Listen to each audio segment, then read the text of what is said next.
aquellos que no nos pudieron acompañar hoy. En AJP hemos querido invitar a esta instancia de conversación enfocada en el ámbito de la salud y del derecho regulatorio, pues estamos, bueno, como todos, preocupados por lo que está aconteciendo en Chile y en el mundo, y hacemos esta invitación con ánimo de colaborar en las medidas de nuestras capacidades, intentando colaborar en aquellas áreas en donde creemos que están nuestros mejores conocimientos.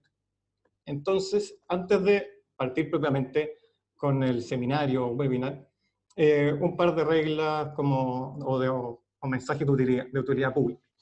Uno, la estructura de esta conversación va a ser la siguiente. Cada uno de los 3 panelistas va a tener entre 5 y 10 minutos para hablar libremente del tema, que como saben es acción y regulación, cuál es el rol del sector privado en esta pandemia. Después de esos 5 o 10 minutos de cada uno, vamos a intentar estimular una conversación entre estos panelistas en atención a lo que cada uno expuso. Y finalmente vamos a abrir un espacio para preguntas. Aquellos que no nos están escuchando durante las conversaciones de los expositores son desde luego bienvenidas, pues nos van a ayudar a estimular la conversación de la segunda etapa. Pero, por favor, y acá como una regla estructural, por favor, esos comentarios transmítanlos por el chat que permite Zoom, el botón está en la parte inferior de la ventana de Zoom, y solo mándenmelos a mí, pongan ahí a destinatario a Manuel Pérez como destinatario del chat, cosa de no interrumpir a nadie más, y me lleguen a mí los comentarios y yo poder utilizar esas preguntas en la segunda etapa. ¿Ya? Bueno, aclarada entonces un poco, esa va a ser la estructura de la conversación, y aclarada, entonces me interesaría hacer una breve introducción al tema para presentar a nuestros expositores. Ustedes recordarán que no hace mucho estábamos en plena discusión, Chile está inmerso en una discusión, una profunda reflexión social, porque al calor de los acontecimientos del 18 de octubre en adelante, estos acontecimientos nos invitaron a discutir acerca de las bases de nuestro pacto social, a preguntarnos si eran las bases apropiadas y no, y cuál queríamos que fuesen de aquí en adelante. El plebiscito para una nueva constitución y su mecanismo de creación, desde luego, es un ejemplo conspicuo de ese debate, pero el interés de la ciudadanía excedía ese tema, el tema de la nueva constitución. Muchas voces pedían y proponían avanzar en reformas sociales. Y dentro de esas reformas estructurales, dentro de esas iniciativas, la reforma al sistema de salud ocupaba un lugar prioritario. Así cualquiera lo podía ver en los debates que se daban en la prensa o en distintos seminarios. Discusiones, desde luego, en las que participaban activamente los expositores de hoy. En esa discusión de la reforma a la salud parecía como que estamos llegando a un cierto consenso entre los expertos en que uno de los problemas del sistema de salud era su segmentación, su segregación, en donde existía un sistema público y un sistema privado paralelo. Pero sin perjuicio de ese diagnóstico más o menos común, lo que estamos debatiendo era la forma, bueno, cómo integramos estos dos sistemas. Y ahí estaba toda la discusión bastante conocida sobre sistema universal, fondo de seguro único, sistema multiseguro. Y estamos en eso y nos golpea el COVID. Y el coronavirus rápidamente demostró que no es un virus fácil de contrarrestar. Entonces, la experiencia comparada en todos los lugares ponía en evidencia que el COVID requería de unos esfuerzos políticos y sociales enormes, solo comparables así con aquellos vistos en épocas de guerras mundiales o aquellos que se tuvieron que desplegar para superar la crisis de la depresión de los años 20. Entonces, no te extrañar que cuando llegó el coronavirus a Chile, estamos poniendo, y Chile volcó sus esfuerzos a superar la emergencia sanitaria, lo que naturalmente puso en suspenso aquellos debates que estábamos teniendo a la fecha, quedando para más adelante la discusión sobre una reforma del sistema de salud. Pero por lo mismo, y acá está creo un engranaje importante, hoy entonces el coronavirus, Chile tropieza con el coronavirus bajo un sistema que estaba siendo cuestionado un poco por su segmentación en circunstancias en que la pandemia exige un alto nivel de coordinación sanitaria. Especialmente ahora que, como dicen las autoridades, se aproxima el pic de la enfermedad que ocurriría entre los últimos días de abril y primeros días de mayo.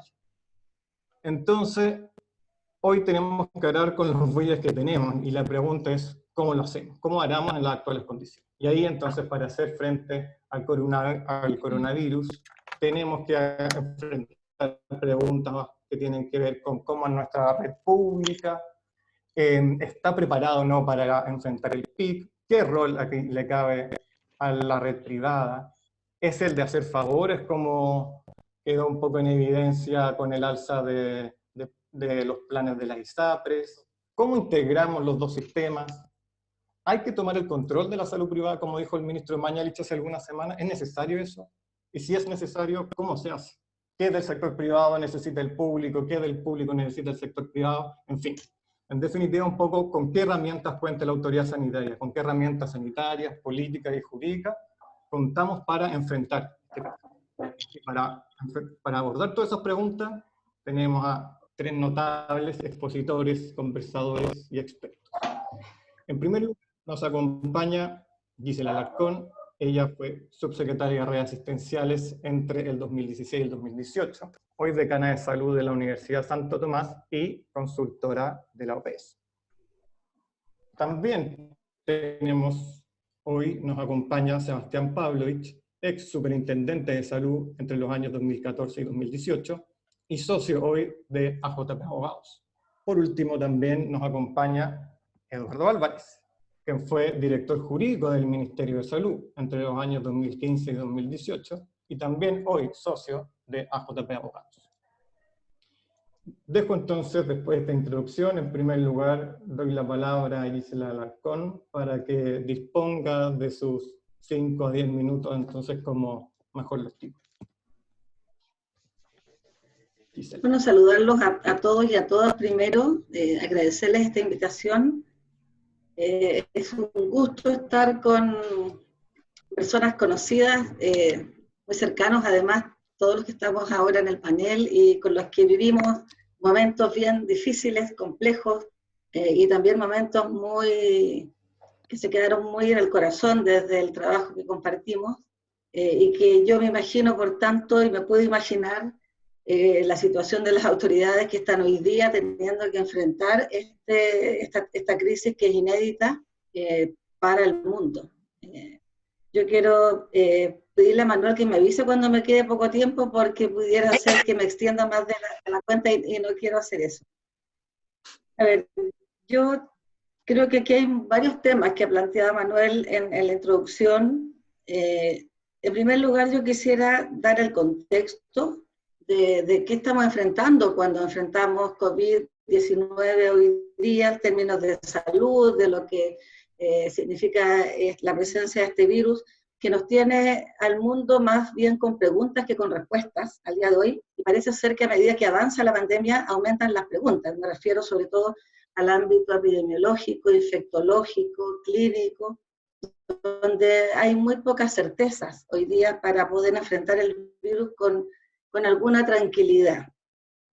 Y referirme, por tanto, a si ese escenario está tan incierto desde la lógica de la salud o de la lógica asistencial, por decirlo de alguna manera, cómo se está enfrentando en el mundo entonces esta pandemia, con una suerte de integración de medidas de salud pública y buscando la resiliencia de los sistemas de salud, por otro lado, para poder justamente poder hacer que no nos contagiemos todos al mismo tiempo, de manera de no colapsar las redes asistenciales que, como han colapsado en Italia, en Francia, en España, por decirlo menos, de países que tienen sistemas de salud que no son peores que los nuestros. Y cómo todo eso conversa, y yo creo que ahí está la reflexión a la que ustedes están apuntando, y apuntaba Manuel, con un momento en Chile en el que hay un aprendizaje en términos de salud y de redes asistenciales que yo creo que es tremendamente valioso, si bien no se compara a esta pandemia, pero la hemos tenido en la pandemia de H1N1, el 2009, tuvimos aprendizajes en campañas de invierno todos los años, y las redes han aprendido, pero cómo esto viene en un momento en que hay una desconfianza y en un momento de gobernanza donde la autoridad sanitaria juega un rol y donde la ciudadanía logra seguirla toda de forma consistente, coherente, para poder ordenar la comunicación de riesgo sobre todo. Entonces, estamos enfrentando, por un lado, un virus que está prácticamente descontrolado en términos de que no hemos logrado en ningún país decir esto se abordó bien, excepto pueden ser experiencias exitosas Alemania, Singapur, Corea del Sur, pero no más allá que eso. Pero en un escenario donde además socialmente venía ya con un proceso de transformación social y de confianza institucional que no le hace ningún favor en términos de comunicación de riesgo, y este virus tan maligno y tan mala persona, por decirlo de alguna manera, viene a resignificar el valor de la salud pública, viene a resignificar el valor de lo público en general, del cuidado de las personas, de cómo podemos evitar el individualismo que ya estaba instalado en nosotros, de manera que de alguna manera viene a ratificar aquello que fuera el proceso de transformación social en el país. Entonces, hay una serie de elementos que yo creo que hacen un escenario muy complejo para hoy día en Chile, para la salud, pero también un escenario cuando salgamos de esto, porque en algún momento vamos a salir con una salud pública probablemente, o sea, más convencidos del valor de lo público y de la salud pública y del acceso universal y de una salud universal para los ciudadanos de este país. Entonces, primero, decir que efectivamente se sabe lamentablemente poco sobre este virus, que hoy día ya tiene contagiados que sabemos están en el mundo ya contagiados con exámenes positivos, que no necesariamente son todos los contagiados, hay muchos que están sin testeo y por lo tanto están ocultos, y estamos hablando ya de cerca de 3 millones de personas en el mundo y de casi 200.000 personas fallecidas por este virus, lo que es absolutamente una catástrofe de nivel mundial, no solo lo sanitario, sino que también económico y social, ¿verdad?, que se viene. En ese plano, los países que han hecho, y lo que yo decía al comienzo, han elaborado estrategias, y son las estrategias recomendadas por la Organización Mundial de la Salud. Pirámide primero, distancia social, prevención, un modo de vivir, volver a vivir en el modo que vivíamos, ¿verdad? Probablemente el saludo ya nunca más de abrazo,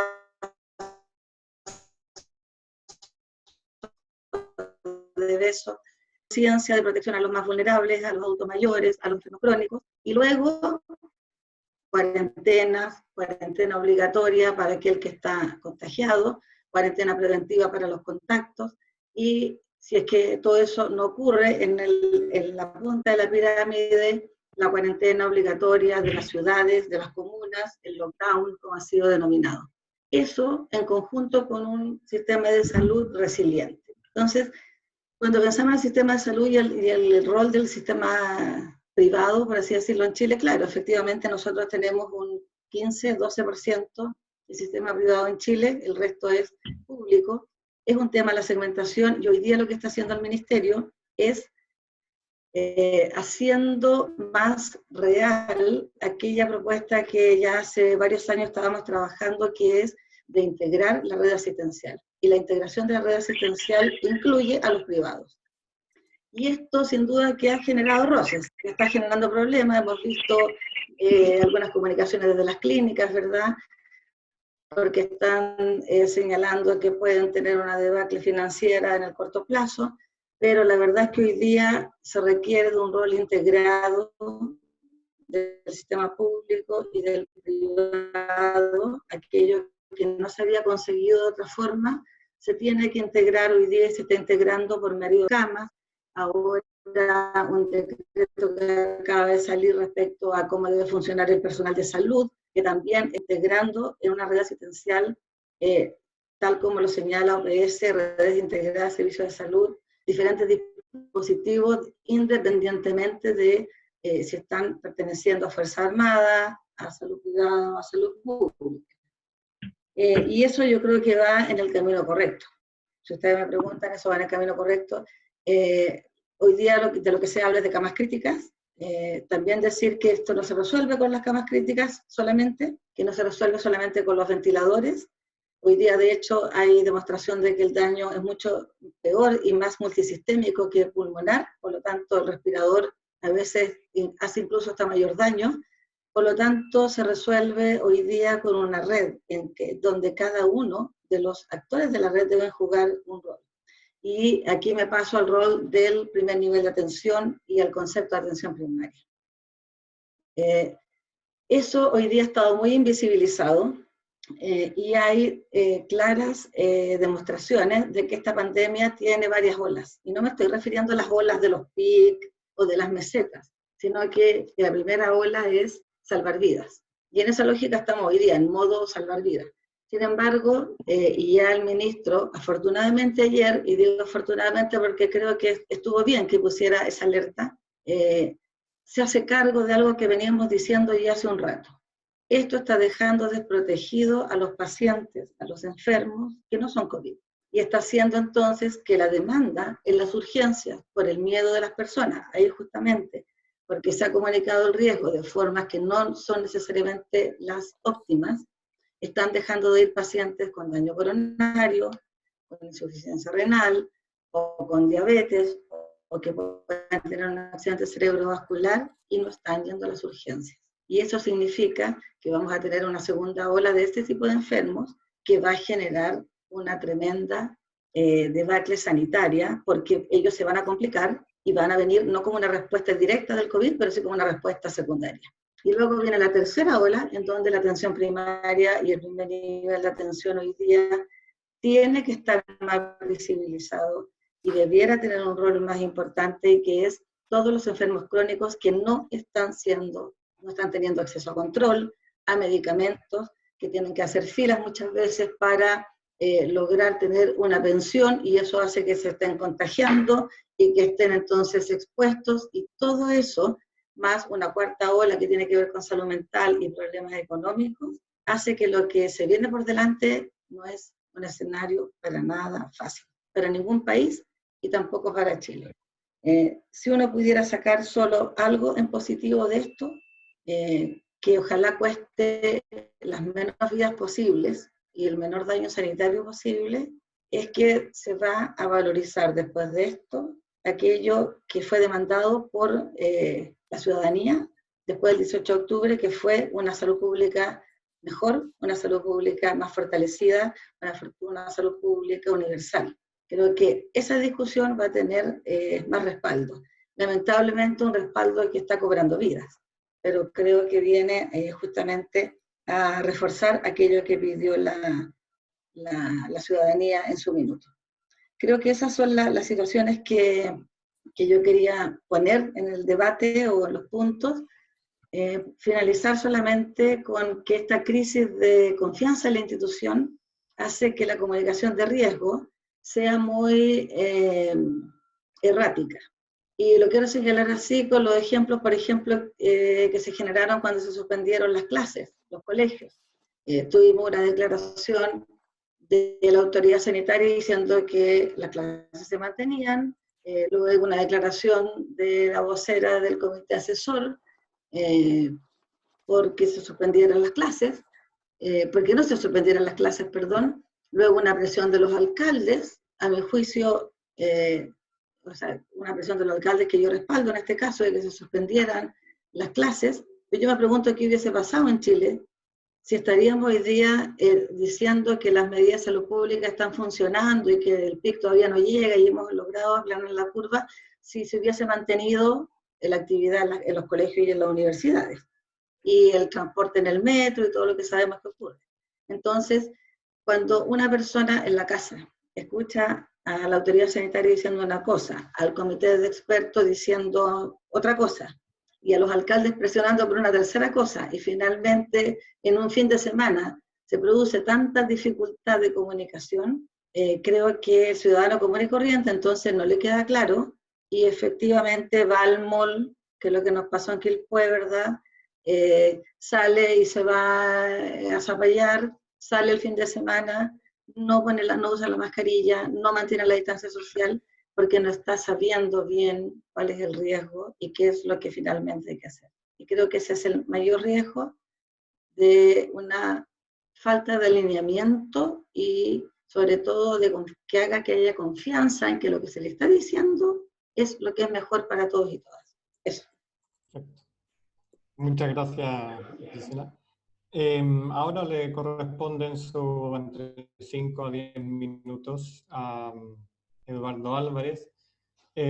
Antes sí quiero un poco repetir las instrucciones que se dieron al comienzo, que ojalá los que están escuchando esto puedan apagar sus micrófonos e idealmente apagar sus cámaras, cosa que todos puedan ver solamente como en buen tamaño a los expositores. En segundo lugar, como les decía también antes, ustedes pueden, por supuesto, comentar durante las intervenciones, pero por vía chat y ojalá solo dirigidos a mí, pongan ahí como destinatario a Manuel Pérez, cosa que yo pueda también ocupar esos comentarios de ustedes en la segunda bloque sobre las conversaciones. Siendo eso un poco las reglas, Eduardo, te dejo la palabra. Cuando te queden 3 minutos te voy a hacer así en la cámara para que estés atento. Y cuando se acabe el tiempo, estaré así. Eduardo.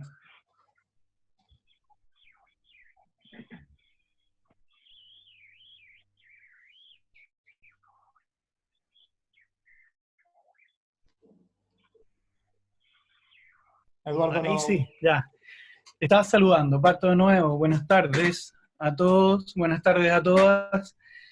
Gracias por la visita, la concurrencia, y especialmente, por supuesto, a la doctora Alarcón, y por los comentarios de apertura, ¿ya? Yo quisiera hacer, a ver, 2 o 3 comentarios de orden general, quizás desde evidentemente desde el aspecto de las reglas o regulatorio, ¿ya? Que es la otra pata, digamos, que tendría esta conversación, ¿ya?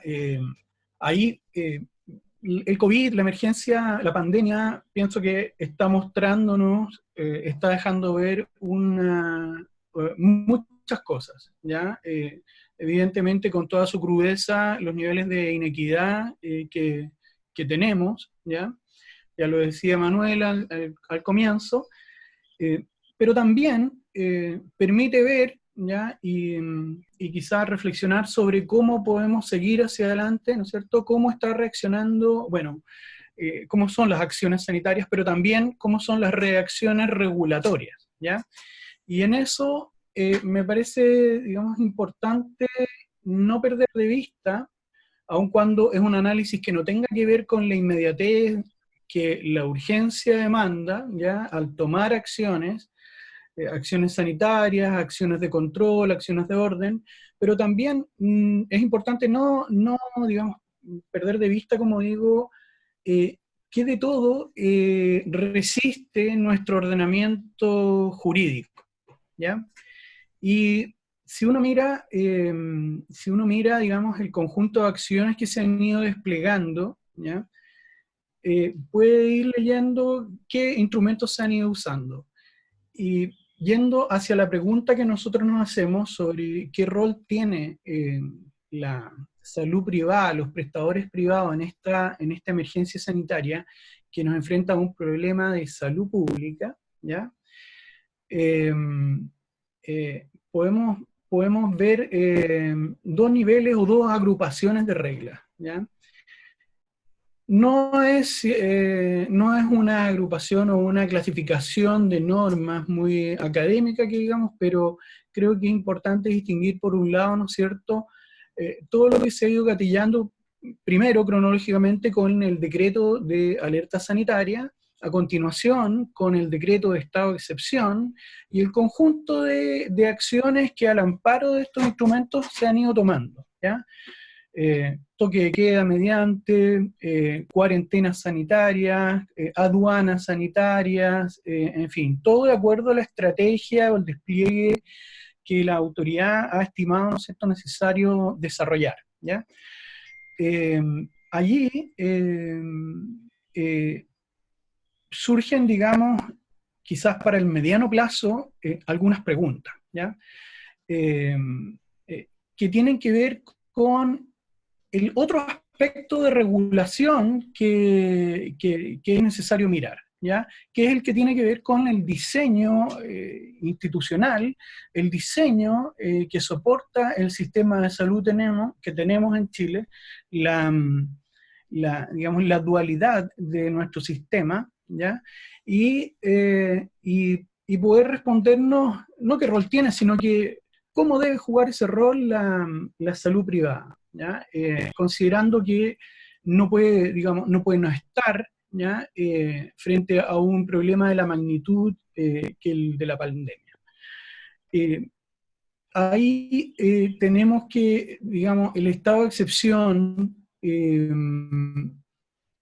requiere, digamos, genera estas inquietudes, en fondo. Primero, revela cierta desactualización con respecto a los requerimientos o las necesidades de la emergencia, ¿ya? La herramienta de la requisición o de la requisa de bienes, ¿ya? Que es la que establece la ley de estados de excepción, parece poner el foco principalmente, ¿no es cierto?, en las cosas, ¿ya? En los bienes que sería necesario, de aquellos bienes que sería necesario hacerse o disponer para enfrentar la emergencia, ¿ya? Y así equipos, qué sé yo, vehículos, camas, por supuesto. Pero no tiene en su normativa una especificación que expresamente aborde, por ejemplo, algún nivel de intervención en los giros de las empresas del área de salud, ¿ya? Una cosa es el derecho de propiedad y aquello que se puede tocar bajo el amparo del estado de excepción, y otra es qué nivel de intervención puede llegar a tener en el giro, en el desarrollo empresarial de prestadores privados, ¿ya? Con miras a la pandemia, ¿ya? Ahí, bueno, tenemos un segundo elemento que considerar, instalado por la alerta sanitaria, por los decretos del Ministerio de Salud, ¿ya? Que es el de la fijación de precios. Respecto a esa medida, creo que las preguntas son, digamos, si en el nivel de integración que los sistemas o subsistemas de salud existentes en nuestro país requieren, ¿ya? Es el camino, es el instrumento, es uno de ellos, ¿no es cierto?, de las medidas como para lograr la integración que se requiera. Y también cruzando ese aspecto con una apreciación, digamos, que me parece pertinente, y es que todas estas discusiones que hay social a raíz del malestar social y que han sido, entre comillas, desplazadas, digamos, el estallido por el coronavirus, ¿ya? Plantean, ¿no es cierto?, desafíos que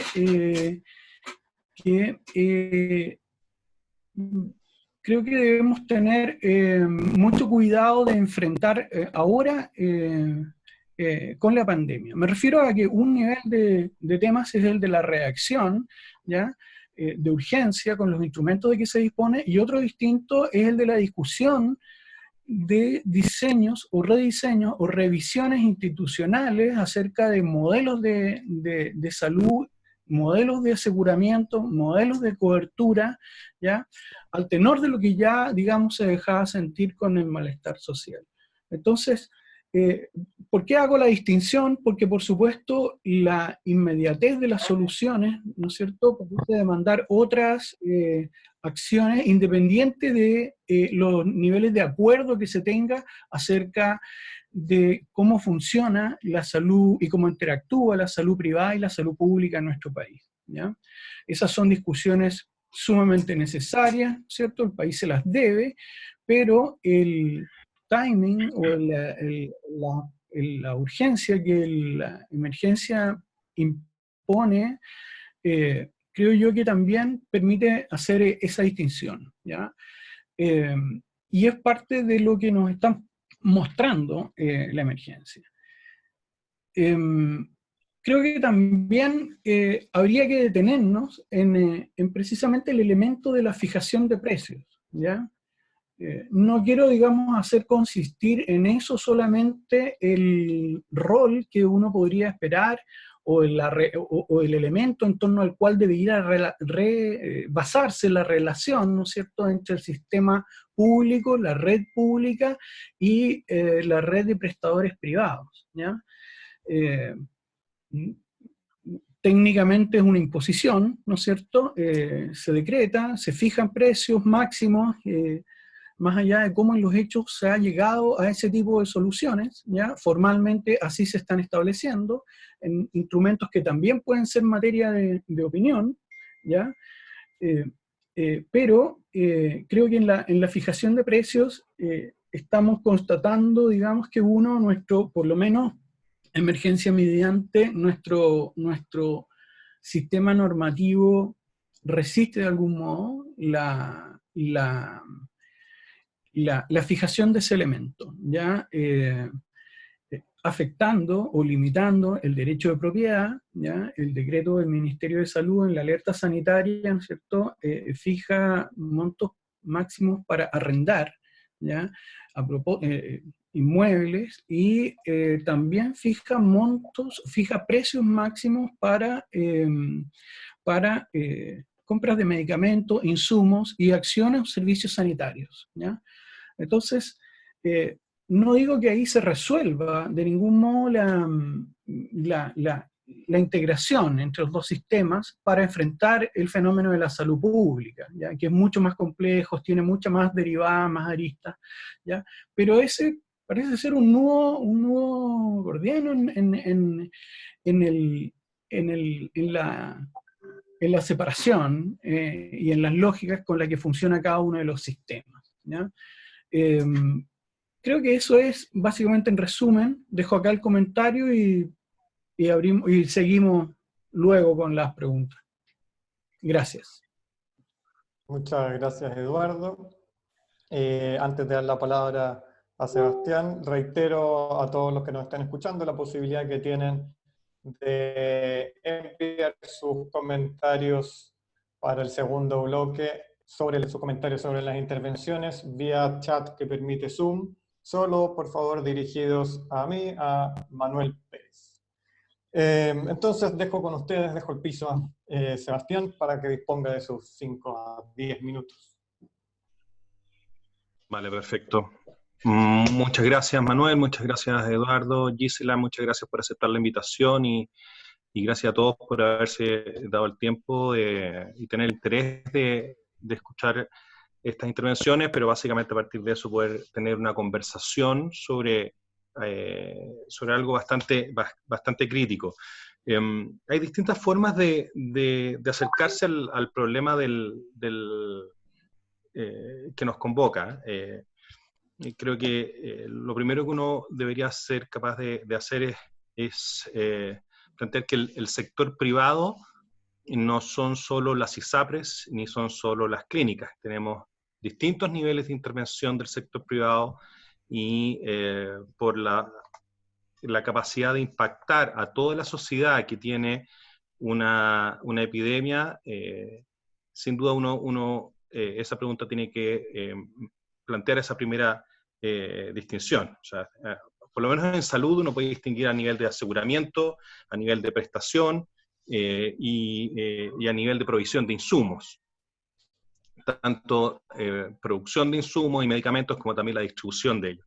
Y en ese sentido creo que por lo menos el primer mes, o sea, marzo, creo que en algún sentido el sector privado, si uno analiza esas tres áreas, de alguna manera quedó bastante al debe y se dio completamente el protagonismo a la autoridad sanitaria.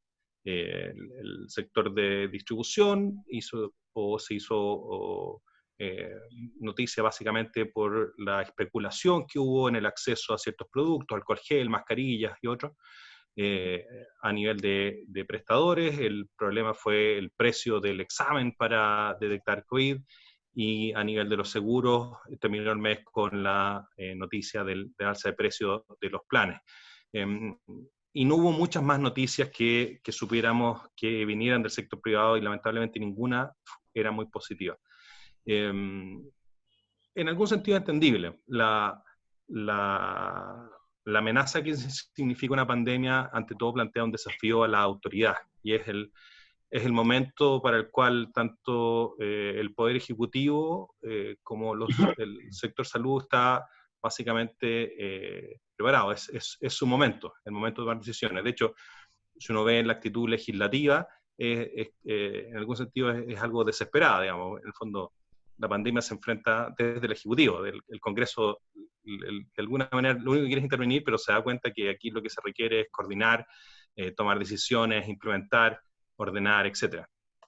Y en ese sentido creo que si uno tuviera que sacar alguna lección inicial de estos meses, es que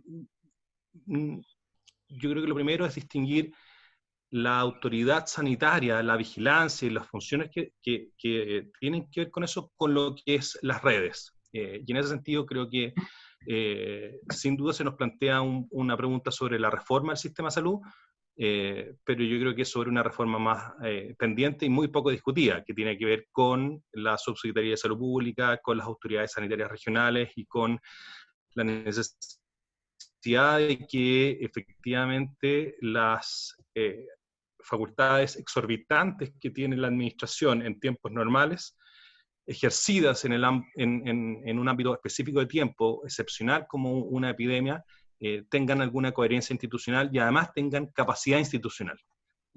La sensación que yo tengo es que a partir de la reforma del 2005, súper de buena fe, yo tuve parte en ese periodo también, iniciamos un proceso de debilitamiento de la autoridad sanitaria en desmedro de la discusión sobre las redes asistenciales y en desmedro también por la discusión sobre el rol de los seguros y del financiamiento.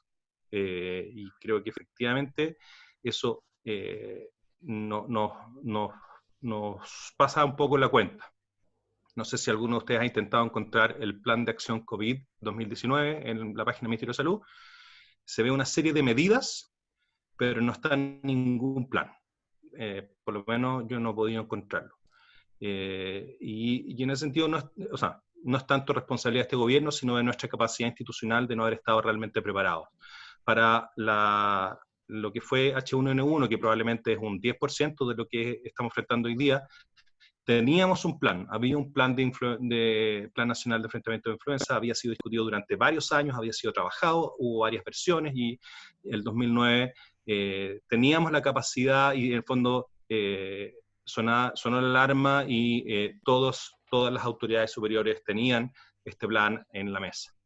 Y creo que fue una experiencia exitosa en términos de enfrentamiento a la pandemia. Insisto, obviamente no es lo mismo en términos de envergadura con lo que está enfrentando la actual autoridad. Probablemente cualquier autoridad, y lo ha demostrado el mundo entero, ha sido en algún sentido desbordada, pero cometimos un error en esa época y creo que yo espero que sea un error que no se cometa ahora, que es nuestra incapacidad para hacer no sé si me explico. En el fondo, el 2009, 2010, enfrentamos bien con lo que teníamos, pero se nos hizo evidente sobre la marcha que el plan que estaba diseñado tampoco daba cuenta de las complejidades por la pandemia, y se tomaron decisiones sobre la marcha, y lamentablemente no hubo un trabajo de sistematización de esos aprendizajes. Y yo creo que ahí ese es un ejemplo de nuestros problemas institucionales.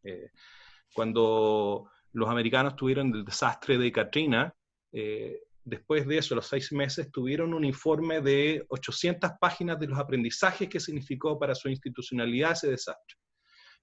Yo no sé si respecto del terremoto del 2010 o respecto de H1N1, lo sé que no, tenemos esa capacidad y yo creo que ahí hay un desafío de fortalecimiento de las capacidades técnicas y políticas de las autoridades sanitarias. Eso es lo primero. Volviendo un poco al rol del sector privado, yo creo que claramente muy pasivo en una primera etapa, no corresponde, a mi juicio, que tenga un rol tan pasivo en ninguna de sus áreas de intervención. Yo no me satisface o no hago una lectura directa entre estar enfrentando esto y decir, la conclusión lógica de esto es que necesitamos un sistema único de salud. Me parece que los problemas que hemos visto no pasan por la existencia de sector privado en cualquiera de las áreas que he comentado, sino básicamente por una capacidad de coordinación que no parece limitada hoy día por el marco institucional. Como dijo Eduardo, nuestro sistema institucional ha crujido, pero ha sido capaz de responder a los desafíos y se han fijado precios y se ha coordinado y se está coordinando en la red asistencial como un todo. Y sin duda uno podría apostar a mejorar los niveles de integración para enfrentar este y otros desafíos sanitarios que tenemos y que se nos vienen en el futuro. Pero sí, efectivamente, hay un sector privado que ha estado ausente, creo que en algún sentido ha desaprovechado su oportunidad de recuperar legitimidad perdida. Creo que el único gesto que he visto interesante de parte del sector privado hace poco fue la iniciativa que tomó un laboratorio internacional de solicitar la licencia obligatoria de una serie de principios activos de sus medicamentos, justamente porque estaban vinculados a investigación para enfrentamiento a COVID. Y ahí uno esperaría también, tanto a nivel de la producción como a nivel de la prestación y sin duda a nivel del aseguramiento, una alineación también con las directrices del Ministerio de Salud, pero al mismo tiempo también con una proactividad mayor, en términos de decir, parte de mi población está amenazada y yo tengo el rol también de cuidarla, y no es solo un tema que le está ocurriendo al Ministerio de Salud. Creo que lo que yo he escuchado de parte del sector privado es que tratando de llevar al Ministerio de Salud para ponerse a su disposición, y la verdad es que no los pescaron mucho. No sé si fue así o no, la verdad no me extrañaría que así fuese, pero en el fondo si no los pescan, igual hay esa capacidad, hay un universo de personas que son usuarios del sistema público, no solamente los más ricos, estamos hablando del sistema privado en general. O sea, hoy día estuve en la clínica Dávila, más de la mitad de sus pacientes son pacientes FONASA, y por lo tanto, si bien el 80% de los chilenos está en el seguro público, un porcentaje importante de sus problemas de salud los resuelven a través de prestadores privados. Y es ahí donde los prestadores privados están en un contacto muy directo con las personas, y por lo tanto simplemente asumir un rol pasivo en el enfrentamiento de una pandemia o de esta envergadura, creo que es desaprovechar una oportunidad, y la han desaprovechado hasta ahora. Esperemos que con los días eso vaya cambiando, porque sin duda es clave que todo el sector salud en su conjunto asuma que está enfrentando un desafío monumental, y obviamente es esperable que la autoridad sanitaria convocar, hacer participar y coordinar adecuadamente el mejor uso de los recursos disponibles, tanto en la red pública como en las redes privadas. Eso para abrir el debate, básicamente. Muchas gracias, Sebastián. A ver, para iniciar la conversación, creo, no sé si estarán de acuerdo, me pareció que en las tres intervenciones pudimos ver como distintas perspectivas desde la cual enfocar el rol del sector privado, de la red privada. Por un lado, Gisela nos planteaba la postura o el punto de vista desde la estructura. Eduardo nos planteaba el punto de vista, digamos así, de los métodos o mecanismos que hay para integrar.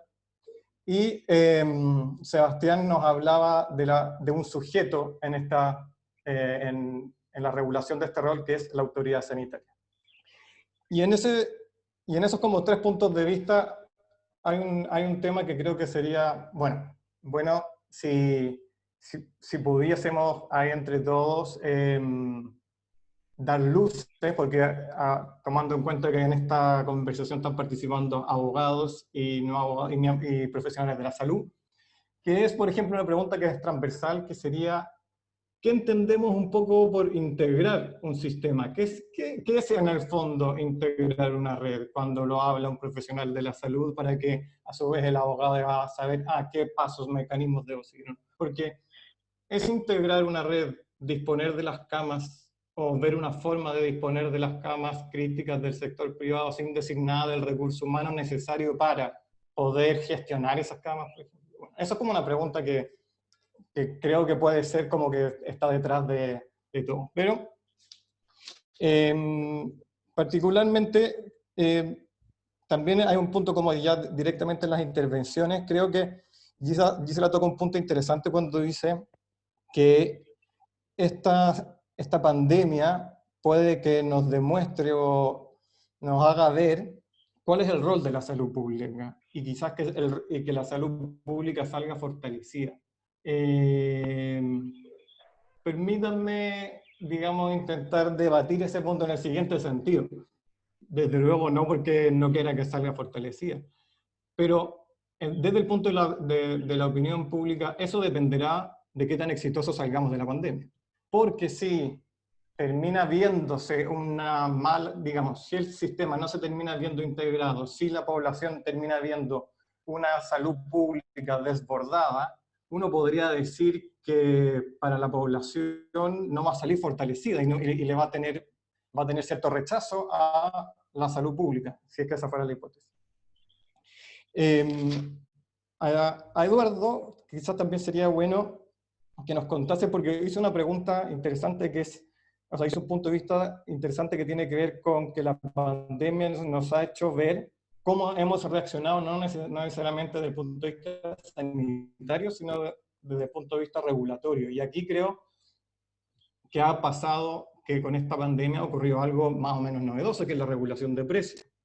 Una herramienta que hace no mucho tiempo se veía con mucha sospecha, hoy la estamos aplicando derechamente. Entonces, un poco que nos cuentes cuál es tu perspectiva sobre eso, cómo se aplica derechamente, cuáles son los límites, quién puede, quién no puede hacerlo. Y a Sebastián también, lo siento que Sebastián, pero viene como también de cajón, y como tocaste el punto de la autoridad sanitaria, como ex autoridad, es súper importante, digamos, conocer tu opinión ante el caso que se entrecruza con el tema de Eduardo, que es como con la regulación de precios. ¿Cuál es tu opinión de cómo se debió haber enfrentado? ¿Cuáles son las herramientas jurídicas y no jurídicas que existen para haber enfrentado esa situación? Si se hizo bien, si no se hizo bien, ¿qué más necesitamos? Desde luego, esas son algunas preguntas que dejo, las pueden tomar o dejarlas, y derechamente, por supuesto, comentar lo que ustedes estimen pertinente de lo que dijeron sus otros expositores. No sé si alguien tiene algún especial interés en partir, o... ¿Yo? Ok, Gisela, vale. Perdón, ya. Sí. A ver, sobre un punto que tal vez no lo expresé bien. Yo no siento que esta crisis sanitaria vaya a terminar en una conclusión que diga que nuestra salud pública sale fortalecida tal como está. Para nada. Yo lo que quise plantear es que lo que viene a hacer esta pandemia, lamentablemente, con el costo sanitario, social que va a tener y económico, es relevar la importancia y la necesidad de tener que fortalecer nuestra salud pública. Y no solamente nuestra salud pública, sino que la salud pública a nivel global. Viene a poner de relieve justamente nuestras debilidades estructurales. Y a señalar entonces qué es lo que no hemos hecho bien en todos estos años, y por eso es que digo que de alguna manera viene a refrendar la demanda ciudadana que partió el 18 de octubre en Chile. No es que vayamos a salir con un cheque, Sí, porque nos va a... que lamentablemente no hay posibilidades para decir que nos fue bien, porque ya no nos está yendo bien cuando tenemos el número de fallecidos que tenemos por esta pandemia. Porque podríamos decir, y de hecho ha habido cierto exitismo en el ambiente, ¿no?, de que nos ha ido mejor que a otros. Entonces, con eso quedar como un éxito, señalar que eso ha sido un éxito para la salud pública, no. Yo creo que aquí no hay posibilidad de salir airoso. Aquí lo único que podemos salir es minimizando el riesgo al que fuimos enfrentados por una situación mundial de pandemia que no ha sido controlada oportunamente, excepto por muy poquitos países en el mundo. Entonces, yo creo que no es que vayamos a salir bien o mal, independientemente de que el resultado puede ser mejor o peor que los países de la región, que es otra cosa. En esta suerte de ranking que se hace todos los días, de quién va más rápido con la curva, o se cuentan fallecidos y números que también hay que decir. O sea, primero, acá en Chile hay una solicitud por transparencia de la información que todavía no ha sido satisfecha.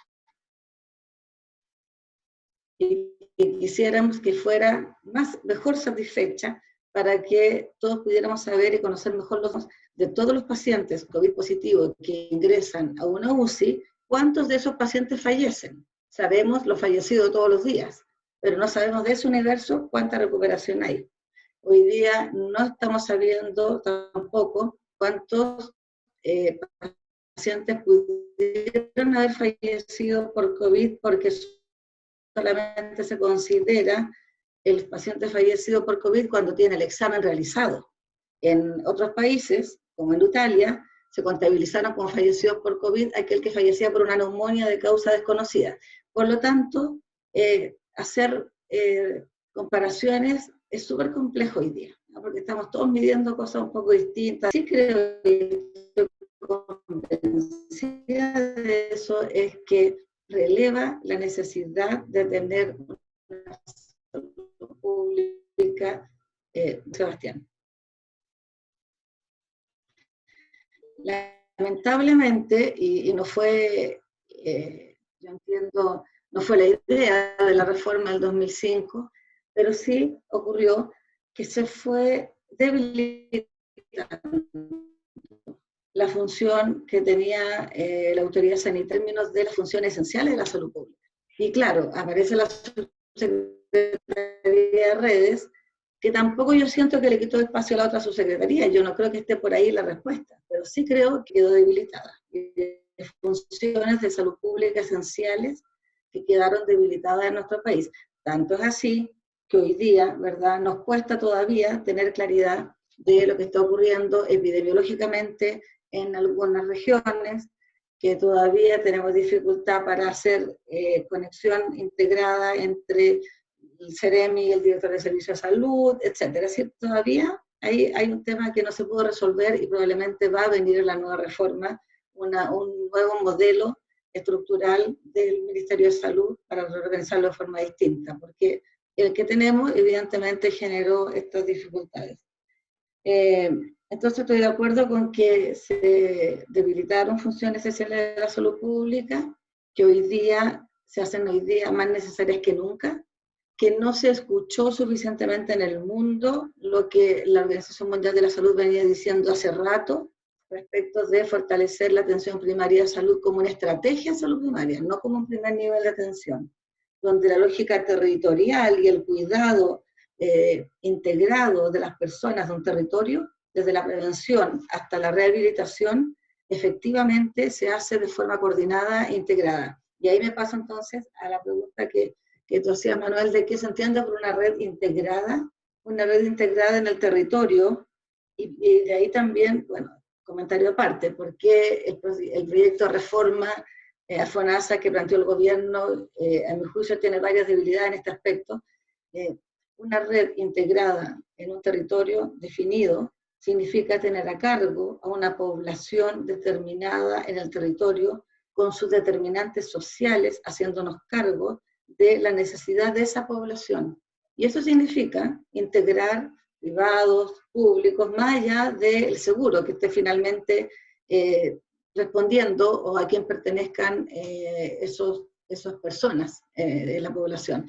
Pero uno dice más allá de, pero la respuesta final o los resultados finales que hemos tenido es que a pesar de que esa integración se ha tratado de hacer, cuando uno ve que hay falta de vasos comunicantes o de solidaridad entre un sistema de riesgo y tenemos a las personas más enfermas, más vulnerables y con menos recursos en el seguro público, en las personas más sanas y con millonarios entre ellos, es muy difícil que esa red efectivamente pueda funcionar y nos vamos a seguir enfrentando a la debilidad estructural que ha tenido nuestro sistema de salud pública en términos también de su financiamiento, porque hay que decirlo, el financiamiento ha sido un tema y ha sido una lucha permanente de todos los gobiernos para lograr tener mejor acceso en salud. Por lo tanto, y de ahí creo que sí, vamos a tener que llegar a concluir también que se requiere una atención primaria universal y un sistema de salud universal que tendrá que partir por un sistema de aseguramiento que permita entonces que todas las personas sean solidarias entre ellas.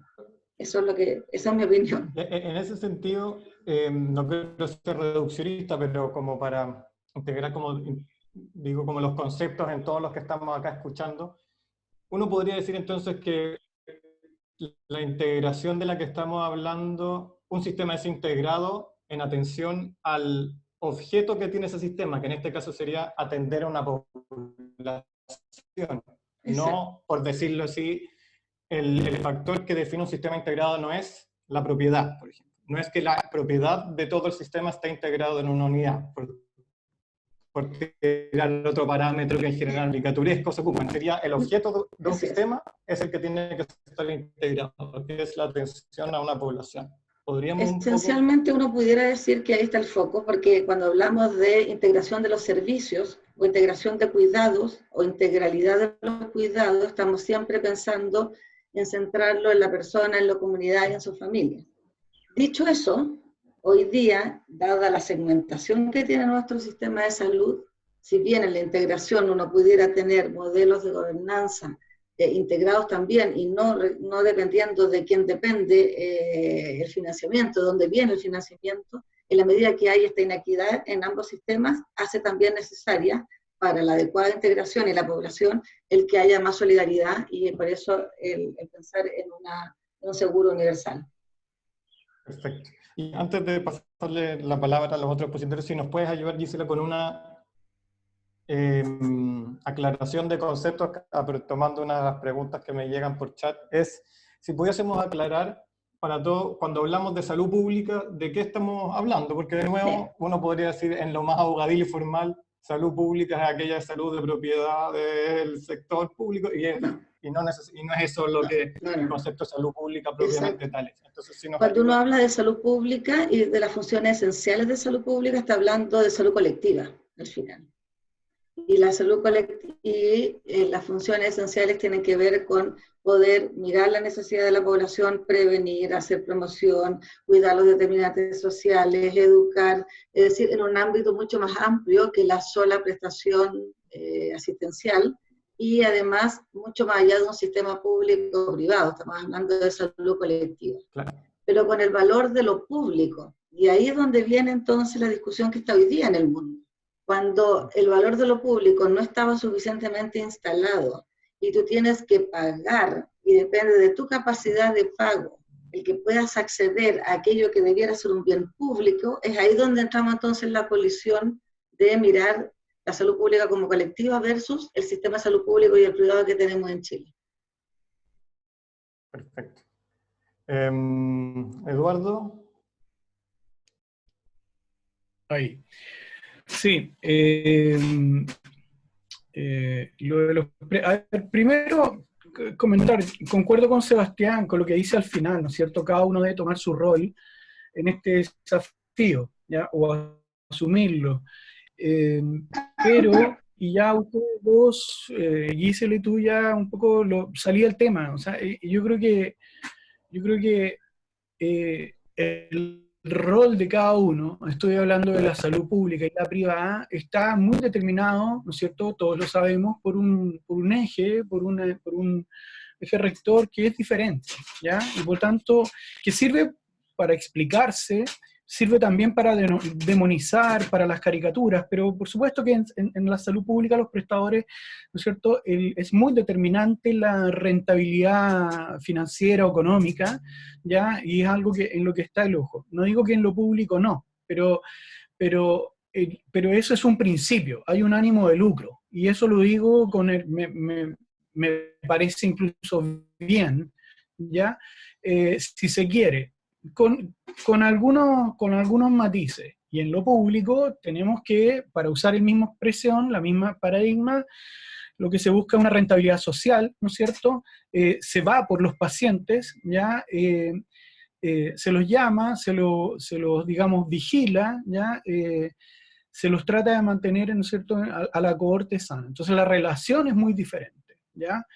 Eh, eh, y por lo tanto, eso, yo creo que en aspectos como esos en los que consiste el problema o el tema en el que hay que enfocarse al momento de pretender niveles de integración, ¿ya?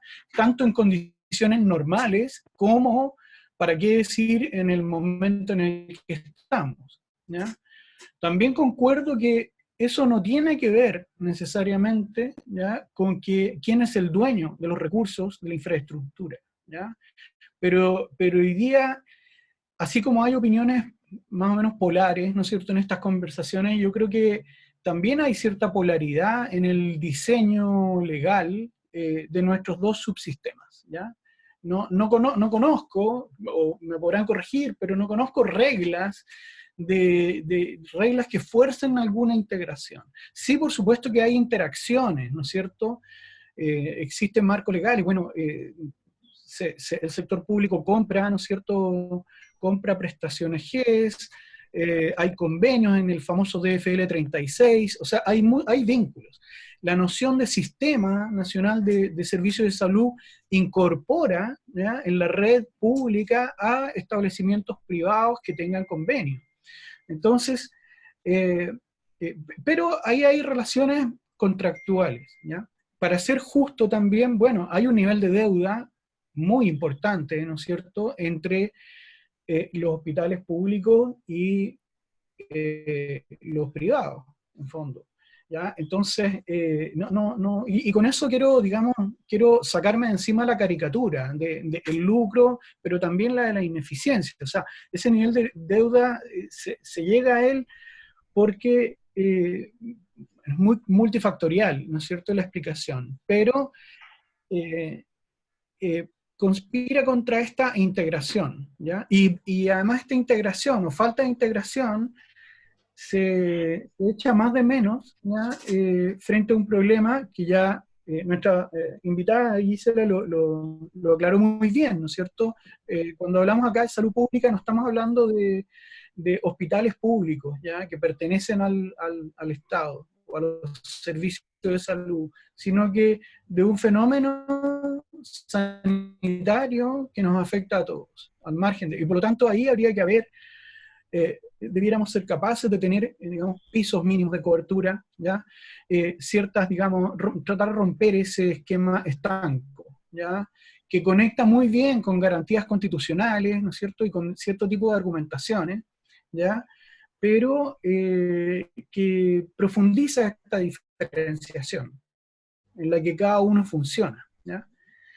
Eso es una cosa. Y bueno, yendo a tu comentario, a la pregunta sobre los precios, mira, creo yo que por supuesto estoy de acuerdo en que se hayan podido fijar precios, ¿ya? Y quizá el análisis legal debiera, digamos, trasladarse a ver cuál es la razón en virtud de la cual hemos llegado a fijarlo, ¿ya? Porque eso, a mi entender, estaría haciendo toda o gran parte de la diferencia, estoy hablando en términos legales, en el fondo, toda o gran parte de la diferencia, ¿ya?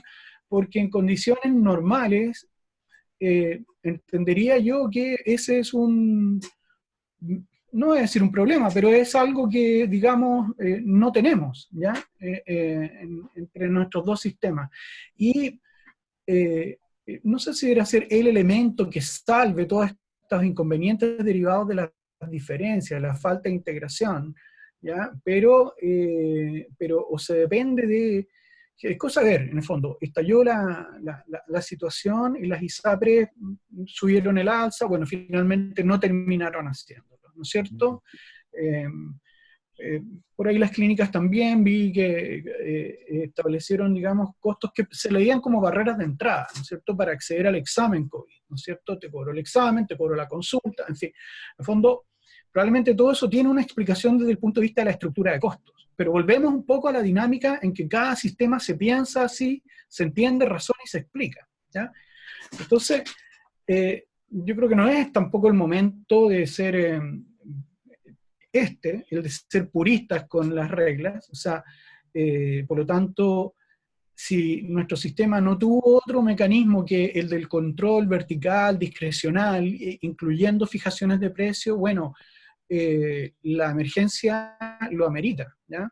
Pero es algo que después debiéramos analizar con más detención. Quizá, no por nada hay proyectos de ley en discusión en este momento en el Congreso, orientados a lo mismo, ¿no es cierto? Creo que se acaba de aprobar en su primer trámite en el Senado uno que pretende, ¿no es cierto?, regularle la fijación de precios a las prestaciones, a las clínicas. Entonces, es un tema que también lo consideraría abierto, ¿ya? Y no me parecería que estando de acuerdo con la fijación, debiéramos cerrar el capítulo y decir, mira, ya se demostró factualmente que se puede dictar un decreto, ¿no es cierto?, invocando una situación de emergencia y fijar. Yo creo que eso requiere cierta regulación. Hoy día COVID se lo lleva todo, pero la alerta sanitaria, la doctora lo sabe, o sea, en fondo se han dictado pero innumerable cantidad de veces, ¿ya?, localmente, por supuesto, nada semejante a esto. ¿Ya? Los terremotos quizás, pero quizás ni siquiera, hay diferencias. Pero bueno, lo importante es que quizás localmente uno podría decir, mire, si en el futuro se requiere una alerta por marea roja o por un desborde en el norte, en fin, le lleva, como dicen, fijación de precios también, local. En fondo, yo creo que eso es un tema abierto para el análisis. Gracias, Eduardo. Sebastián, tienes la palabra. Vale, muchas gracias. Súper complejo este tema, además discutirlo de esta manera. Bien extraño, no sé cuánto ustedes hacen clase, pero yo estoy haciendo clase y es muy frustrante hacerlo de esta manera, así que le agradezco a todos los panelistas y a los que se mantienen en línea.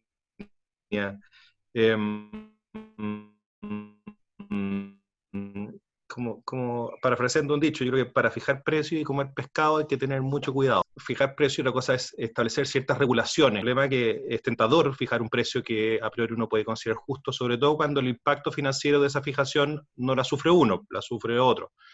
Es cosa de ver un ejemplo en el sector público tradicional. La gran queja que tienen los directores de hospitales públicos es que FONASA le impone precios que no representan sus costos. O sea, ese es un debate que se da al interior del sistema de salud. Es lo que, a juicio de muchos, explica parte de la sistemática deuda que tiene el sistema público, que está en torno a un 20% de sobreejecución todos los años. O sea, todos los años el sistema público, pese a que ha prácticamente duplicado su presupuesto en la última década, o más que duplicado, todos los años ejecuta más o menos entre un 17 y un 20% más del presupuesto autorizado. Y parte de lo que plantea es que justamente no se le transfieren a los hospitales el precio justo o que refleje sus costos.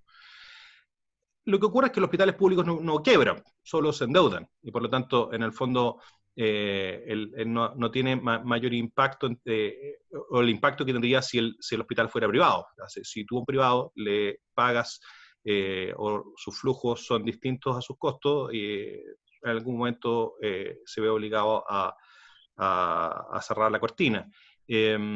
Lo mismo sucede cuando tú fijas precios de un producto de primera necesidad. Tú generas ciertos incentivos para el mercado negro, generas algún tipo de desabastecimiento y especulación, que es la versión degenerada del lucro. El lucro no es necesariamente especulación. En algún sentido, el lucro es el precio que tú tienes o el precio legítimo que tú tienes por una actividad, y en el caso de que sea la intermediación, es por las ganancias de eficiencia que tú puedes aportar al sistema, y el precio que tú puedes cobrar por esa ganancia en eficiencia puede ser perfectamente justo.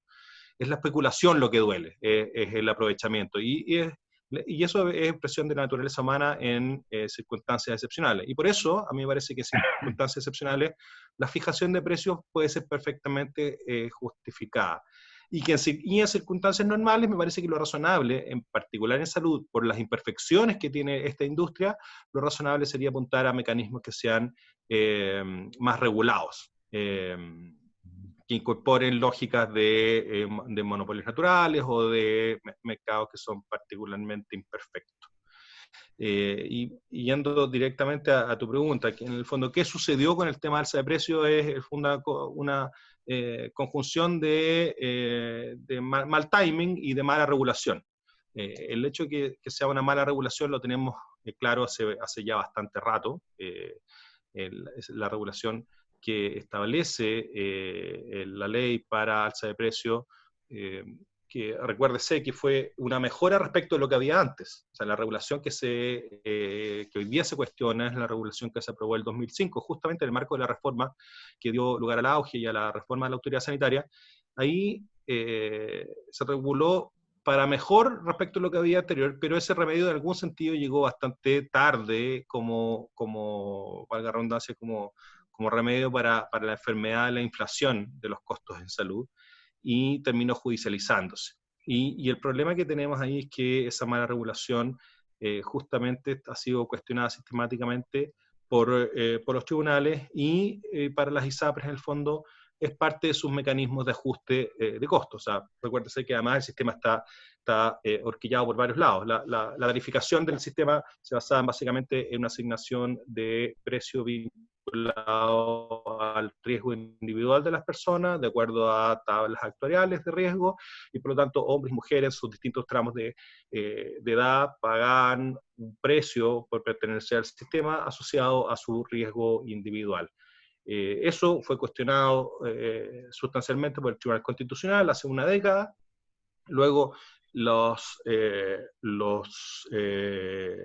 tribunales ordinarios de justicia han puesto en cuestionamiento el sistema de alza de precio anual, la revisión que hacen las ISAPRES del precio base, y hoy día esos dos principales elementos en el fondo están de alguna manera horquillando la forma en que el sistema en el fondo hace su cálculo de ingresos y costos. Y lo que les queda a la ISAPRES son básicamente la revisión de las ofertas de servicios que puede hacer, y es ahí donde probablemente están ajustando de manera más intensamente, y es donde en algún momento nos va a pasar la cuenta si no resolvemos lo otro, en el fondo, que es el encarecimiento del sistema y cómo se va traduciendo en una menor protección financiera, y eso obviamente va a ser un ingrediente más en el problema de legitimidad del sistema privado. Como les decía, hay un problema de mala regulación y de mal timing. La ley establece que la fecha límite para hacer la notificación es el 30 de marzo. Obviamente que hubiera sido mucho mejor que las ISAPRES se contuvieran o se abstuvieran de aplicar este reajuste. Creo que si el gobierno previó esto, tenía todo marzo para tratar de encontrar una solución más estética. Creo que finalmente se logró algo poco, probablemente no el ideal para muchos, pero mejor que nada, pero a un costo para el sistema, y yo creo que también un costo para el gobierno que podría haber sido evitado de otra manera. Pero en el fondo no me pongo en los zapatos de las ISAPRES, porque en el fondo cada una tiene su propia particularidad, tiene que pensar en la sustentabilidad del sistema de mediano plazo, y de alguna manera los ahorros que probablemente están experimentando en estos días por la disminución sustancial de la actividad asistencial, tanto el sector público como el sector privado han disminuido su actividad en casi o en más de un 80%. Y eso obviamente que tiene un impacto en el flujo para las instituciones privadas, tiene un impacto en la tasa de ocupación y en listas de espera va a tener en el sector público, pero probablemente en 2, 3 o 4 meses más vamos a aplicar, que es lo que decía Gisela, y eso va a impactar tanto al sector público como al sector privado. Y por lo tanto, probablemente los ahorros que hoy día están experimentando las ISAPRES van a tener que gastarlos después en un uso intensivo de la red asistencial en los próximos meses. Por lo tanto, ahí la foto hay que sacarla a fin de año. Yo creo que es prematuro hacer juicios ahora. Obviamente que fue una mala noticia el alza y fue una mala forma en la que se resolvió. Ahora, decir que las ISAPRES simplemente no tenían que subir precio sin conocer su estructura de costos y su estabilidad financiera, yo al menos no me atrevería a hacer una afirmación así desde lo técnico. Desde lo político seguramente es mucho más práctico decir que no deberían haber subido precio, pero al fondo la sustentabilidad de una ISAPRE, yo que además me tocó enfrentar una ISAPRE en un escenario de inestabilidad, o sea, te aseguro que es mejor que haya 500.000 personas que tengan seguro de salud, aun cuando les suban el precio, que se queden sin sistema de salud. Muchas gracias, Sebastián. Pasamos entonces al tercer y último bloque. Como les decía, pueden mandar sus preguntas por acá, por el chat. En honor al tiempo, yo creo que voy a decir un par de ellas para que entre ustedes ahí puedan ir respondiéndola y no ir una a una. Tenemos, por una parte, bueno, no sé si querrán que sus preguntas sean anónimas o no, pero las vamos a hacer anónimas, salvo que me digan rápidamente por chat que quieran que diga su nombre. Una de ellas tiene que ver con, nos dice, dada la modernización que requiere el sector salud, ¿qué opinión tienen todos ustedes de los parlamentarios que se dedican a los temas de salud?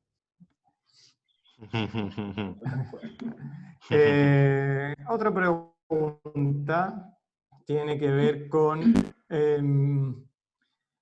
les pregunta, si ustedes fueran autoridad, ¿qué facultad les gustaría tener y que actualmente no existe, no tienen la facultad?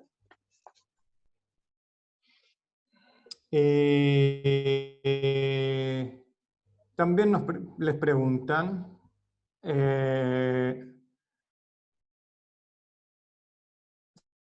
si ustedes saben, o acá es como si tienen alguna teoría al respecto, alguna posición política más que al respecto, ¿por qué nunca se repuso el Fondo Universal Solidario que tenía el auge en el proyecto original y que se perdió en el Senado de la época? Las últimas dos, a ver si es que pueden hacer malabares con todas ellas. El respeto para todos los que se han mostrado interesados, ojalá que haya tiempo para responderla. Otra pregunta es, respecto de las otras atenciones asistenciales que no se están desarrollando, ¿qué elementos o condiciones deben existir para que se tienda a normalizar esas otras atenciones? Me imagino que se refiere a las otras atenciones no COVID. Y por último, a la luz de la realidad o la contingencia, ¿qué opina respecto, esta es para Gisela, para la doctora, ¿qué opina respecto del momento en que se decretó reclutar al sistema privado para esta pandemia? A la luz de la contingencia y de un sistema no colapsado, ¿usted qué opina respecto del momento en que se decretó reclutar el sistema privado? Esas un poco son las preguntas de nuestro público. ¿Quién quiere partir? Yo parto. Gisela, por favor. Gisela, doctora. A ver, voy a partir por las que son más técnicas si uno quiere. A ver, el retorno a poder, el retorno a la normalidad, entre comillas, que también puede incluir a cuando podemos efectivamente decir, cuándo podemos restablecer las prestaciones que están siendo desplazadas hoy día por el efecto COVID. Yo creo que se rigen más o menos con la misma lógica que ha señalado la Organización Mundial de la Salud para poder soltar, de alguna manera, o relajar, por decirlo de otra forma, las medidas que hoy día se han puesto más restrictivas, tanto a la circulación de las personas como a desplazar atenciones y a generar espacios de amplificación de atención para COVID, por decirlo de alguna manera, y eso ha significado desplazar el no COVID. Cosa que hacíamos en todas las campañas de invierno, pero era muy limitado y era muy acotado el tiempo y por lo tanto se podía después suplir, pero siempre se han reconvertido camas en nuestro país.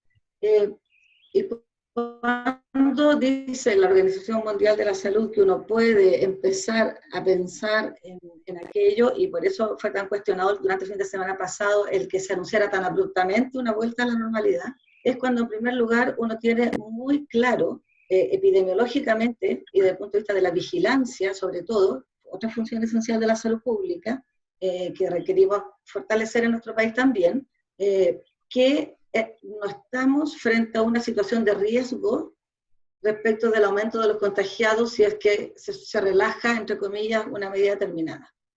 En segundo lugar, saber con claridad que si ese riesgo ocurriera, es decir, si empiezan a aparecer nuevos casos a propósito de que se relajan las medidas, que yo empiezo a hacer cirugía ambulatoria, por ejemplo, y se me dispara la cifra de contagio en una determinada comuna o región, yo tengo forma de advertirlo en forma rápida, en primer lugar, y en segundo lugar, de poner la red asistencial inmediatamente en respuesta, en modo respuesta. Y eso significa tener un plan muy claro de qué es lo que vas a hacer si es que los casos se disparan o no se disparan. Y así existen una serie de situaciones para justamente minimizar el riesgo de esto. Y es ahí donde yo creo que por reclutar entiendo que fue tratar de coordinar, integrar y generar todos estos decretos, ¿verdad? Decir, las camas críticas vengan todas para acá y nosotros las vamos a ordenar, igual que la ventilación mecánica y todo aquello. Yo creo que sí, que no fue prematuro, o sea, no fue adelantado. Creo que el Ministerio tenía que elaborar un plan y que por lo tanto necesitaba contar con los recursos como para decir si esto aumenta, disminuye, yo tengo que estar preparado y tengo que tener un plan A, B, C y D. Y por lo tanto me pareció que sí, que había que hacerlo. Y quiero volver al tema de finalmente cuál es la discusión hoy día. Yo no siento que la discusión esté en la fijación de precios, ni en el dueño de las camas, como decíamos. Quiero volver un poco al sentido de esta discusión y de lo que pandemia COVID nos está mostrando. Y creo que nuevamente la discusión está en si consideramos a la salud como un derecho o no lo consideramos como un derecho. Y creo que ahí uno empieza entonces a conversar sobre pagos y a conversar sobre quién es más eficiente o más ineficiente. Dicho eso, también señalar el estudio del Banco Mundial que se hizo en 2016 o 2017, ya se me olvidó en qué año, demostró que el sistema público en su gestión, por lo tanto, esta caricatura del sistema ineficiente también es una caricatura. Pero vuelvo a decir que el tema está ahí. ¿Creemos que la salud es un derecho o no es un derecho? Y eso nos lleva a mirar entonces la inequidad que hay en salud y la gradiente inequidad que tenemos hoy día. Y por salud, vuelvo a decir, no estoy hablando necesariamente y únicamente de la atención, de las camas, de los ventiladores, de las prestaciones, sino que también de las condiciones y determinantes sociales en las que la gente vive y que afectan su salud. Entonces, una señal nuevamente que está dando COVID al respecto. El brote parte en Chile por las personas de mayor nivel socioeconómico, ¿verdad?, que tuvieron la capacidad de estar veraneando en lugares donde habían casos. Por lo tanto, regresan a Chile, son personas más jóvenes, y afecta fundamentalmente a las comunas del sector oriente y la región metropolitana. Los expertos epidemiólogos, yo no soy experta en epidemiología, ¿qué dicen? El brote en la región, o el contagio, o ya el aumento, la curva, está en una meseta en el sector oriente de la región metropolitana. Pero, cuidado, todavía no llega al sector suroriente de la región metropolitana. Y ojo que ahí entonces empezamos a mirar la gradiente inequidad. porque entonces, ¿qué va a ocurrir cuando los más vulnerables se enfermen?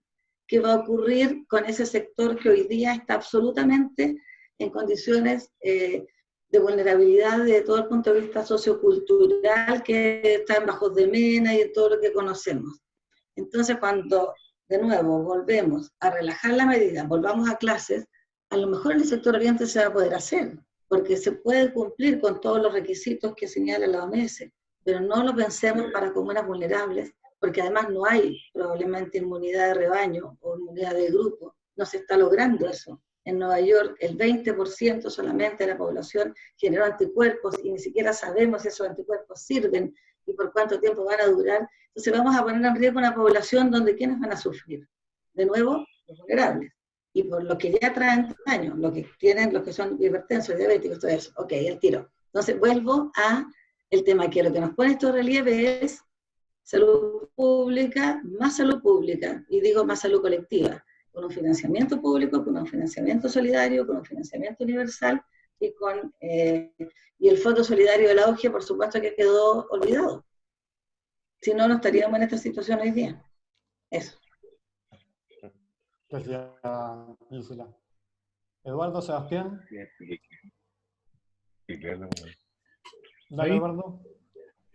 A ver, yo tomé nota. ¿Qué opinión tengo de los parlamentarios que están en salud? Yo, más allá de una opinión de los parlamentarios, no soy del área de ciencia política, pero sí me gustaría ofrecer, digamos, dos puntos en el fondo, que sí me parece que influyen en la opinión general que se pueda tener de los parlamentarios. Creo que lo importante de una pregunta así, más allá de la opinión de una u otra persona sobre un parlamentario en particular, es la situación estructural, en el fondo. O sea, hasta hoy, digamos, teniendo un ejecutivo fuerte, ¿no es cierto?, que colegisla, que determina los timings, eso me parece que es un dato, no hago juicio de eso, sino que simplemente digo que eso es un dato no menor a la hora de cuál es la conducta, ¿ya?, de nuestros parlamentarios, ¿ya?, frente al propio Ejecutivo y al propio rol con que ellos se asumen, ¿ya? Digamos, hoy día sabe que, bueno, la credibilidad que hay y la representatividad está puesta en duda, era uno de los tópicos durante las discusiones públicas o en redes sociales, durante el estallido social, ¿ya? Creo que eso mucho no ha cambiado, pero por tanto, no va por ahí mi comentario. Yo creo que no tenemos que perdernos que hemos tenido un Congreso siempre débil, ¿ya? Y no porque un parlamentario sea políticamente débil, académicamente débil, o frívolo, todo eso puede estar, pero también hemos tenido un Congreso que tiene un cimiento débil, ¿ya? Y el otro punto de vista es que parece ser que estamos, ¿no es cierto?, en plena crisis política que tiene que ver con el rol de los parlamentarios, no de los que actualmente están en los escaños, en el fondo pueden ser esos u otros, ¿ya?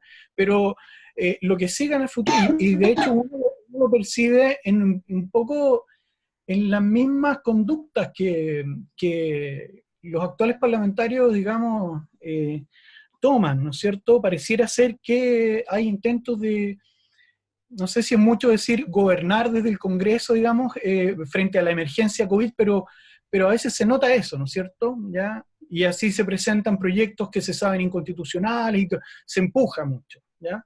Entonces, no es que ellos no sepan que sean inconstitucionales. Entonces, yo creo que hay una crisis ahí que también tiene que ver con la opinión que uno puede tener, ¿ya? Y que eso es importante que lo miremos, porque el gran tema, me parece, es el de nuestro sistema político, en la deliberación constitucional que venga, que quedó pospuesta por la emergencia sanitaria.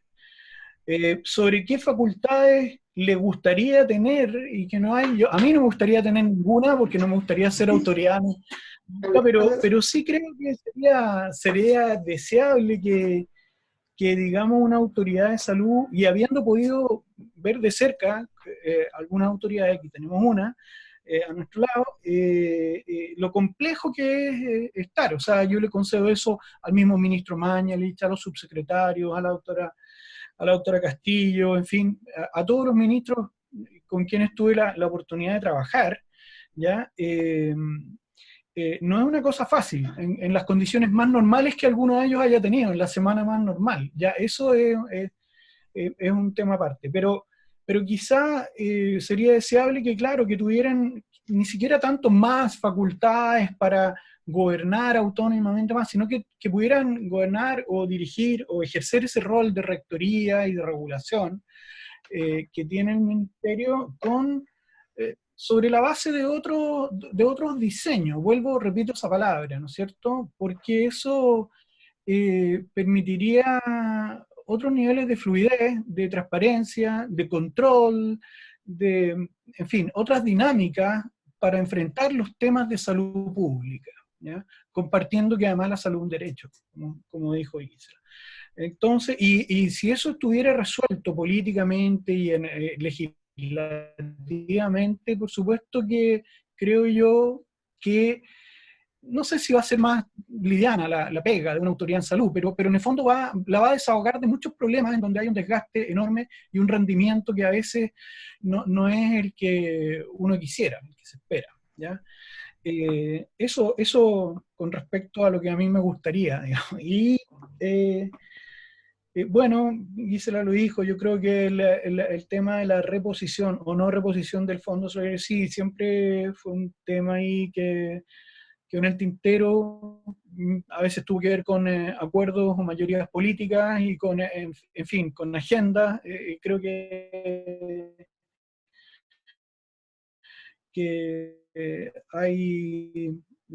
quedó además por un periodo respuestas a lo largo del tiempo, ¿ya? Las otras dos preguntas las abordó Gisela, son más técnicas, así que ahí dejo mi... Gracias, Eduardo. Sebastián. Muy bien. Comentarios. Oye, súper interesante todos varios temas planteados. A ver, voy a tratar de tomar algunos. Yo la verdad es que difiero con Gisela en el que el Fondo Solidario, si lo hubiéramos aprobado, otra cosa sería no tendríamos estos problemas. Yo tengo mis dudas. El sistema de salud público ha aumentado su presupuesto más que 2 veces en los últimos años y probablemente va a seguir aumentando en el futuro y vamos a llegar a los estándares OECD y al fondo la pregunta no es tanto cuántos más recursos, sino cómo diablos hacemos para que esos recursos puedan dar cuenta de las necesidades de salud de la población. Y tampoco comparto que la discusión sea si la salud es un derecho. Creo que no hay mucho debate sobre la salud, si la salud es un derecho. La pregunta creo que es, ¿qué quiere decir eso? Y además creo que hay un falso debate entre uno. Por un lado, los que creen que porque es un derecho, las limitaciones presupuestarias parece que no existieran o no fueran relevantes. Y por otro lado, los que creen efectivamente que como existen limitaciones presupuestarias, no estamos hablando de un derecho. Yo creo que ambas posturas están equivocadas. Me parece que nuestra sociedad es compleja, y Chile es una de ellas. Todos los derechos tienen un costo y por lo tanto todos enfrentan un problema de realidad, que los costos son, o sea, que los recursos son limitados para ser distribuidos entre todas la infinidad de necesidades que existen en una sociedad. La libertad de expresión, que el clásico derecho liberal gratis, requiere que haya prensa libre, que haya tribunales de justicia que te protejan si es que una autoridad quiere vulnerar tu derecho a la libre expresión, y por lo tanto me parece que no es tanto ese el debate, sino en qué se traduce la existencia de derecho y cómo se equilibra con otros intereses igualmente legítimos e importantes. Yo creo, comparto sí que nuestro sistema de salud está desintegrado y tiene problemas de solidaridad serios. Creo que hay distintas maneras de poder abordarlo. Uno de ellos efectivamente es la idea de un fondo solidario. Yo tengo la impresión de que en algún momento tanto unos como otros, más o menos explícitamente, cacharon que no era una solución, porque en el fondo es un esquema multiseguro con participación del seguro público, podría implicar indirectamente que las personas, si libremente podían elegir si estaban en el sector público o el sector privado, podían optar por estar en el sector privado y llevarse subsidio fiscal para allá, cuestión que probablemente escandalizaría mucho. Entonces, yo tengo la impresión de que en algún momento todos declaraban la necesidad de establecer la libre movilidad, pero que no querían arriesgarse a lo que podía significar eso. Entonces, finalmente, estamos en una situación como de parálisis institucional, que yo creo que esa es lo más complicado de todo. Respecto de qué opino de los parlamentarios, bueno, me pasa que los parlamentarios en algún sentido son como el que solo sabe ocupar un martillo, digamos, todo esclavo, en el fondo. Como su función es hacer leyes, creen que efectivamente y quieren aportar básicamente desde donde pueden, que es por la vía de hacer proyectos de ley, a veces, muchas veces un poco hasta descabellados o impracticables o solo para la galería. Pero me parece que en esta pasada han estado menos mal de lo que alguien a primera vista podría afirmar. Creo que han sido capaces de reaccionar en relación con las consecuencias económicas y sociales de la pandemia, que no hemos hablado en todo este rato, pero que son críticas también para los resultados de salud en un futuro próximo. O sea, todo lo que son determinantes sociales va a ser un tema que nos va a impactar sin duda, y creo que con las críticas que uno pueda tener a las propuestas o a los paquetes legislativos del gobierno, creo que los parlamentarios estuvieron razonablemente a la altura del desafío de reaccionar rápido a algunas de esas medidas. Insisto, uno podría esperar más cosas y todo eso, pero me parece que no estuvieron tan mal en ese sentido.